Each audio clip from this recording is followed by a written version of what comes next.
Olá, eu sou o Paulo Brigueu, cronista dos Sete Leitores, e hoje vou conversar com vocês sobre o show de Truman e o show do Lula. Segurem-se nas cadeiras, porque está começando Briguê Sem Medo.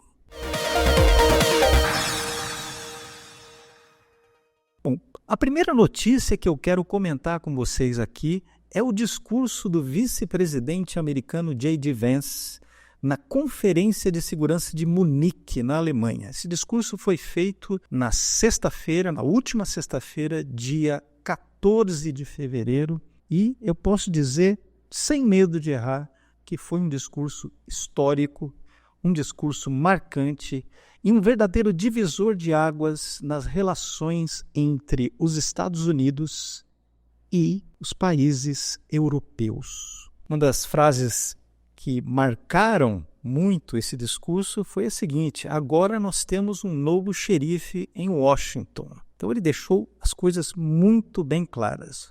J.D. Vance falou muito bem, ele é um excelente orador. Veja, um homem com 40 anos, pouca experiência no parlamento, foi eleito muito jovem e tem realmente uma oratória espetacular. E nesse discurso ele foi enfático.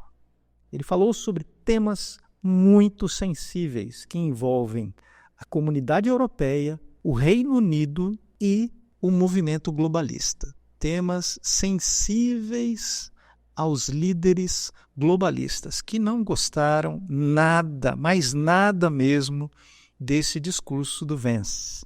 Eu diria que o discurso causou ranger de dentes entre as lideranças globalistas, porque ele deu nome às coisas. Ele falou, por exemplo, de um tema que é fundamental, que é o tema da liberdade de expressão, e acusou diretamente a comunidade europeia de trabalhar contra a liberdade de expressão nas redes sociais, de censurar o seu próprio povo, censurar as pessoas comuns. Ele foi diretíssimo, ele foi no âmago do problema. Ele também falou sobre a questão da segurança e da imigração em massa, de como essas duas coisas estão relacionadas. Um dia antes do discurso do J.D. Vance, um afegão de 24 anos atropelou um grupo de manifestantes lá em Munique, na própria cidade em que se realizou o encontro. Atropelou essas pessoas, causando a morte de uma mulher de 31 anos e de sua filhinha de apenas 2 anos. Que coisa horrível aconteceu na véspera da conferência. E ele citou esse atentado terrorista, que foi provocado por um imigrante. Então ele falou sobre a necessidade de haver um controle na imigração em massa. Em outros termos, usando termos um pouco mais diplomáticos, ele disse: olha, essa imigração em massa que vocês fizeram é um suicídio civilizacional. Basicamente ele disse isso. Mas eu queria destacar um trecho do discurso do J.D. Vance, que, a meu ver, é muito importante. Eu queria destacar aqui um pequeno trecho do discurso do Vance. And perhaps most concerningly, I look to our very dear friends, the United Kingdom, where the backslide away from conscience rights has placed the basic liberties of religious Britons in particular in the crosshairs. A little over 2 years ago, the British government charged Adam Smith Connor, a 51-year-old physiotherapist and an Army veteran, with the heinous crime of standing 50 meters from an abortion clinic and silently praying for 3 minutes. Not obstructing anyone, not interacting with anyone, just silently praying on his own. And after British law enforcement spotted him and demanded to know what he was praying for, Adam replied simply, it was on behalf of the unborn son he and his former girlfriend had aborted years before. Now, the officers were not moved. Adam was found guilty of breaking the government's new buffer zones law, which criminalizes silent prayer and other actions that could influence a person's decision within 200 meters of an abortion facility. He was sentenced to pay thousands of pounds in legal costs to the prosecution. Now, I wish I could say that this was a fluke, a one-off crazy example of a badly written law being enacted against a single person. But no, this last October, just a few months ago, the Scottish government began distributing letters to citizens whose houses lay within so-called safe access zones, warning them that even private prayer within their own homes may amount to breaking the law. Naturally, the government urged readers to report any fellow citizen suspected guilty of thought crime. In Britain and across Europe, free speech, I fear, is in retreat. Meus amigos, realmente o que ele apontou é muito grave. Quer dizer, um fisioterapeuta de 51 anos, Adam Smith Connor, ele foi detido por policiais e depois condenado porque rezou 3 minutos em silêncio nas cercanias de uma clínica de aborto.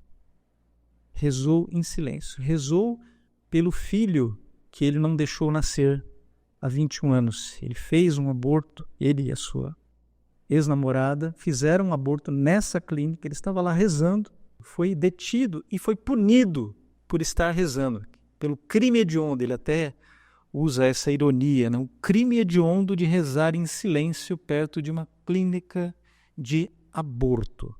Ele está tocando aí em uma ferida, porque essa ferida revela o caráter distópico das políticas globalistas.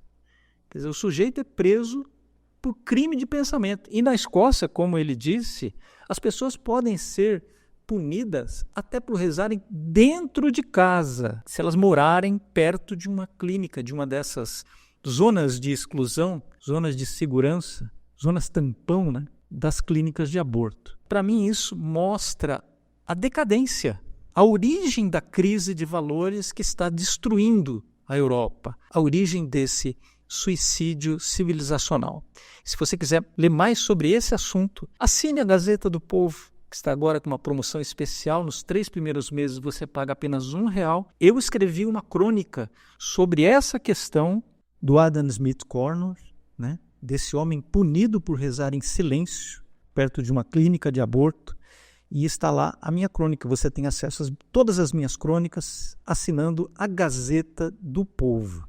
Num dos programas passados eu falei sobre o Kafka, né? O processo de Kafka. E como o processo de Kafka, principalmente aquela abertura do romance de Franz Kafka, mostra um pouco do que está acontecendo com o Brasil hoje. Agora eu queria falar de outra criação artística que não foi mencionada por mim, foi mencionada pelo Mike Benz. Mike Benz é um ativista, defensor da liberdade, que foi diretor de informática do Departamento de Estado no primeiro mandato do Donald Trump. Mike Benz disse basicamente o seguinte, que o Brasil está vivendo, desde as eleições presidenciais de 2022, um show de Truman. Vocês lembram qual é o enredo desse filme, o Show de Truman? Aliás, eu recomendo que todos vejam. Eu acabei de assistir mais uma vez a esse filme, junto com o meu filho, e não me arrependi. O filme é de 1998 e conta a história de um homem que vive dentro de um reality show. Ele é o protagonista de um reality show, mas ele não sabe disso. Todos os que estão ao seu lado, toda a cidade em que ele vive, todo o seu mundo, na verdade, é constituído por atores e cenários. Ele está vivendo dentro de um cenário, ele está vivendo uma encenação, mas ele não sabe disso, né? Ele não é avisado sobre isso. Ele cresce, né? Desde bebê ele vive dentro desse imenso estúdio, né? Que foi montado, um estúdio milionário que foi montado para simular uma vida simular a vida real. Então o Truman vive ali. É muito interessante que o Mike Benz tenha trazido essa ideia, essa figura, essa metáfora do show do Truman para definir a situação do Brasil. Que nós também, meus amigos, vivemos uma grande encenação. Desde 2022, aliás, desde o governo Bolsonaro, nós vivemos uma grande encenação. E essa encenação foi criada pelos donos do poder, pelas elites do poder, pelo sistema político que não aceitou o Jair Bolsonaro e criou então essa grande encenação, né? foi lá, tirou o sujeito da cadeia, botou na cadeira presidencial, uma eleição marcada pela censura, por manipulações de todos os tipos. Nós estamos vendo agora de onde vem o financiamento, né? De onde vem a produção desse show de Truman, e chegamos ao ponto dos episódios farsescos. O show de Truman brasileiro está virando uma espécie de farsa, uma grande farsa, uma espécie de Macunaíma piorado, né? Em que nós temos no papel principal não o Truman, que foi interpretado pelo grande Jim Carrey, mas o próprio Lula. Nós temos no Brasil o show do Lula. Eu vou mostrar agora uma cena do show do Lula, uma recente cena do show do Lula. A gente também gosta de pão com mortadela. A gente gosta. A gente gosta de coisa boa. Hoje eu comi um cuscuz com 2 ovos fritos. Quem é que não quer? Quem é que não quer? Eu estou comendo agora ovo de pata. Ovo de pata que diz que tem mais sustância. E como eu sou um jovem de 79 anos, eu tenho que comer muito ovo de pata. Ovo de galinha fica para vocês que são jovens. Eu estou comendo agora, sabe o quê? Ovo de ema. O ovo de ema é desse tamanho. Um ovo de ema equivale a 12 ovos de galinha. E eu fui pesquisar se eu podia comer. E eu posso comer. Porque eu tenho 70 emas lá no Palácio da Alvorada. 70 emas. E elas botam um ovo, ó, do tamanho da cabeça de vocês. E eu agora estou comendo ovo de ema. E agora estou criando jabuti. Tem 11 jabuti. Tinha 7 machos, 5 machos e 2 fêmeas. Eu achei que era muito sofrimento para as 2 fêmeas. Aí arrumei mais 5 fêmeas. Os jabuti estão numa felicidade só com a jabutia. E eles botam ovo também. Qualquer dia eu vou comer o ovo de jabuti também. Porque tudo que é ovo é igual, gente. Tudo que é ovo é igual. Já que eu não tenho o tucunaré assado que eu comia na casa do Valdez, o melhor tucunaré que eu já comi na vida foi na casa do Valdez, quando ele gostava de mim e me levava um tucunaré. Agora ele só leva tucunaré pro Randolfo. É só pro Randolfo e pro Alcolumbre. É só pros 2. Ah, minha gente, vamos comentar. O ovo do Lula. O que explica o ovo do Lula? Essa encenação aí do show do Lula. Meus amigos, por incrível que pareça, como bem lembrou o meu amigo Dárcio Bracarense, lembrou recentemente, num vídeo muito interessante, essa história do ovo e dele ficar repetindo a palavra ovo, isso tem certamente a mão do marqueteiro Luiz Sidônio, que está lá no seu governo agora, né? Está lá na SECOM. O Luiz Sidônio, ele sabe que as pessoas estão alarmadas, assustadas, aterrorizadas com o preço, com o alto preço do ovo de galinha. Então elas vão até o Google e digitam lá preço do ovo. O que aparece? Vai aparecer o vídeo do Lula. Então eles estão tentando encobrir, veja só, entende? A malícia, eles tentando encobrir. Com esse discurso ridículo, esse discurso farsesco aqui, no fundo tem uma razão de ser para o Lula. Que o Lula está vendo, está despencando em todas as pesquisas de opinião. Nunca foi tão impopular. O Lula, o ocupante da presidência da República, nunca foi tão impopular. E o nosso show do Truman, né, o show do Lula, ele virou uma grande farsa. Uma grande farsa. Essa é uma cena que acontece bem no começo do filme, quando Truman está saindo de casa e, de repente, um objeto pesado cai do céu e se espatifa no asfalto. Então, ele vai até o objeto, pega o objeto nas mãos e repara que aquilo é um spot de luz. É um spot de luz, é um holofote. E sobre esse objeto há uma etiqueta onde está escrito Sirius 9 Canis Major, que é nada mais, nada menos do que o nome da estrela mais brilhante no céu noturno. Esse nome, até nas culturas antigas, Sirius anunciava grandes catástrofes, grandes mudanças. Mas, como sendo a estrela mais brilhante, ela representa os valores do alto, os valores fundamentais, aqueles valores que estão acima dos outros. E a partir do momento em que ele vê esse spot na rua e esse nome, Sirius, ele começa a desconfiar que está vivendo dentro de uma farsa, que está vivendo dentro de uma grande encenação.